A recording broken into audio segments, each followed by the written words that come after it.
PSLV C-62 rocket ప్రయోగంలో ఉత్కంఠ ఇంకా కొనసాగుతోంది. మొత్తం 4 దశల్లో ప్రయోగం జరుగుతుంది. 3 దశలు పూర్తయ్యాయి.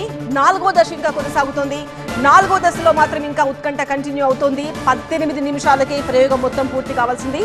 4వ దశ ప్రారంభం తర్వాత శాటిలైట్ కి సంబంధాలు తెగిపోయాయి.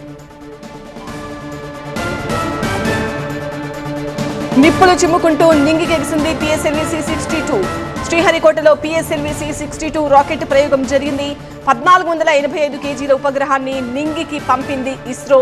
భూ పరిశీలన ఉపగ్రహానికి అన్వేషగా ఇస్రో నామకరణం చేసింది.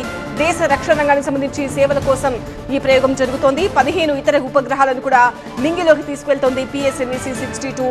అయితే 18 నిమిషాలకే పూర్తి కావాల్సిన ప్రయోగంపై ఇంకా సస్పెన్స్ కొనసాగుతోంది.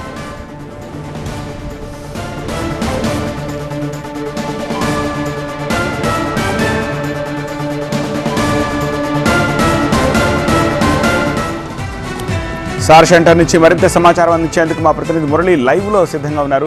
మురళి, ఈ పాటికి పూర్తయి ఉండాలి కదా, బట్ డిస్కనెక్ట్ అయ్యింది కనెక్షన్ అని చెప్పేసి అని అంటున్నారు. ఏం జరిగి ఉంటుంది?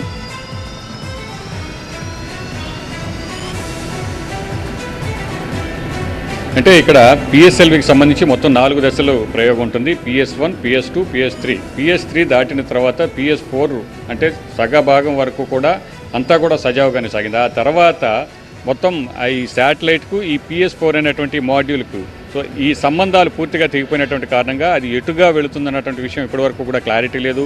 ఇస్రో డిస్ప్లే బోర్డులో కూడా PS4కి సంబంధించి క్లారిటీ లేదు. ఎక్కడికక్కడ ఆ స్క్రీన్ కూడా నిలిపివేశారు, మళ్ళీ స్క్రీన్ ఓపెన్ చేశారు. కానీ ఇప్పటివరకు కూడా శాస్త్రవేత్తలు దాన్ని ట్రాక్ చేసే పనిలో ఉన్నారు. తెగిపోయినటువంటి సంబంధాలను మళ్ళీ పునరుద్ధరించేటువంటి పనిలో ఉన్నారు. ఇప్పటివరకు కూడా ప్రయత్నాలు చేస్తూ ఉన్నారు.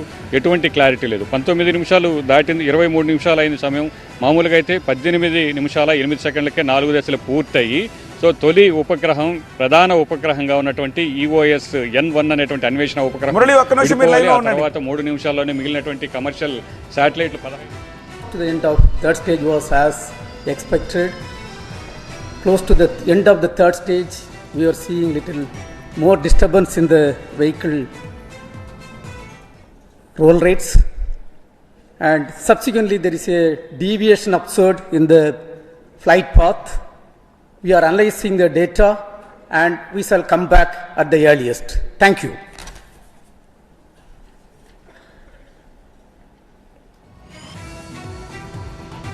ఓకే, 3 స్టేజ్ల వరకు ప్రాపర్గానే ఉంది. కానీ 4వ స్టేజ్కి వెళ్ళిన తర్వాత ఫ్లైట్ పాత్ డీవియేషన్ అయింది. అంటే నిర్దేశిత కక్షలోకి వెళ్లాల్సింది పాత్ డీవియేషన్ అయ్యింది. ఆ తర్వాత డేటాను అనలైజ్ చేసి ఆ డీటెయిల్స్ ఇస్తామని మాత్రం చెప్పేసి ముగించారు. మురళి, తిరిగి మళ్ళీ మీ దగ్గరకు వస్తున్నాను. ఫ్లైట్ పాత్ డీవియేషన్ అయ్యింది, డేటాను అనలైజ్ చేస్తామని చెప్తున్నారు. విచ్ మీన్స్ ఇప్పుడు మనం ఈ ప్రయోగం ఏమైందని చెప్పేసి అని అనుకోవాలి.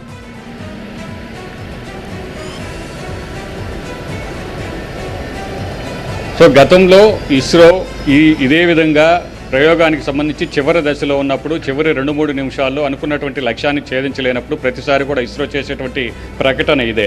ఏమైంది, పూర్తి విషయాలు అనలైజ్ చేసిన తర్వాత మళ్ళీ అందుబాటులోకి వస్తామని చెప్పారంటే గతంలో చేసినటువంటి ప్రకటనల తర్వాత కూడా ప్రయోగాలన్నీ కూడా విఫలమైనటువంటి విషయాన్ని ఆ తర్వాత ఆలస్యంగా ప్రకటించినటువంటి పరిస్థితి మనం గతంలో చూసాం.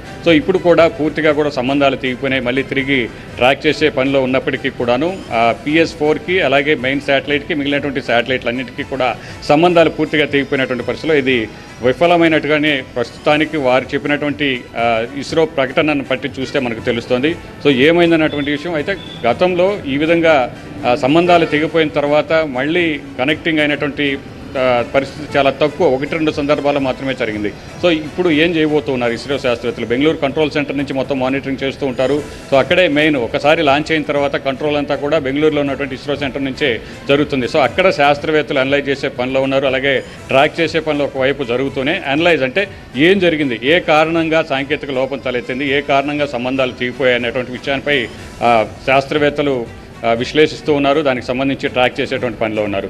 మొత్తం 18 నిమిషాల్లో పూర్తి కావాల్సినటువంటి ప్రయోగం 25 నిమిషాలు దాటినా కూడా దానికి సంబంధించి ఎలాంటి రిజల్ట్ కూడా లేకపోవడంతో ఇది విఫలం చెందినటువంటి కానీ ఈ ప్రయోగం వైఫల్యంగానే ఇస్రో శాస్త్రవేత్తలు భావిస్తున్నారు. సో అది పూర్తి క్లారిటీ ఇవ్వడానికి కొంత సమయం పడుతుందని కూడా శాస్త్రవేత్తల ప్రకటన బట్టి చూస్తే మనకు తెలుస్తుంది. ఓకే మురళి, మనం కొద్దిసేపటి క్రితమే మాట్లాడుకున్నాం. పిఎస్ఎల్వి ఇప్పుడు మనకి నిజానికి మంచినీళ్ళ ప్రాయం అయిపోయింది. ఎందుకంటే 99% సక్సెస్ రేట్ ఉంది.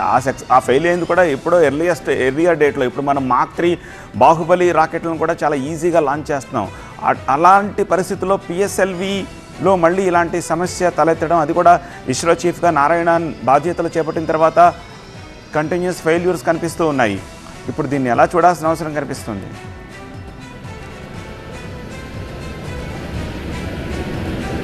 Yes, exactly. ఎందుకంటే పిఎస్ఎల్వి అనేది మనకు సక్సెస్ రేట్ చాలా ఎక్కువగా ఉంది. ఇటీవల చూస్తే 100% సక్సెస్ రేట్గా కూడా ఉంది.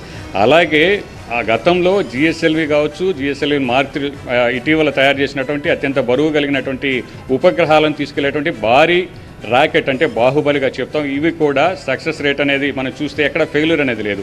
సో అయితే పిఎస్ఎల్వి మాత్రమే కాదు, అత్యంత క్లిష్టమైనటువంటి ప్రయోగాలను కూడా సునాయాసంగా చేయగలిగేటువంటి ఇస్రోకి పిఎస్ఎల్వి ఫెయిల్యూర్ అనేది అన్ఎక్స్పెక్టెడ్ అనే చెప్పాలి. ఎప్పుడు కూడా ఇలా జరుగుతుందని ఎవరు కూడా ఊహించరు. సో పిఎస్ఎల్వి మాత్రమే కాదు, జిఎస్ఎల్వి మార్క్ 3, LVM-3 అయితే ఇటీవల కూడా లాంచ్ చేశారు. సో అత్యంత బరువు కలిగినటువంటి 6 టన్నులు పైబడిన బరువు ఉన్నటువంటి ఉపగ్రహాలను కూడా తీసుకెళ్లేటువంటి అత్యంత భారీ రాకెట్ ఇది. సో ఇది కూడా సక్సెస్ రేట్ అనేది మనకి ఎక్కడ ఫెయిల్యూర్ అనేది కనబడేది. ఇప్పటి వరకు కూడా 4 ప్రయోగాలు చేస్తే, కానీ ఎక్కడ సాంకేతిక లోపం వచ్చింది అనేది మాత్రం ఇంకా అనలైజ్ చేసే పనిలో ఉన్నారు. సో ఇది సాంకేతిక సమస్యగా చూస్తున్నారు. ఆ కనెక్టింగ్ సంబంధించి ఆ రాడార్కి మొత్తం సంబంధాలు తెగిపోయినటువంటి పరిస్థితి పూర్తిగా అనలైజింగ్ అయితే జరుగుతున్నట్టు మనం చెప్పాలి.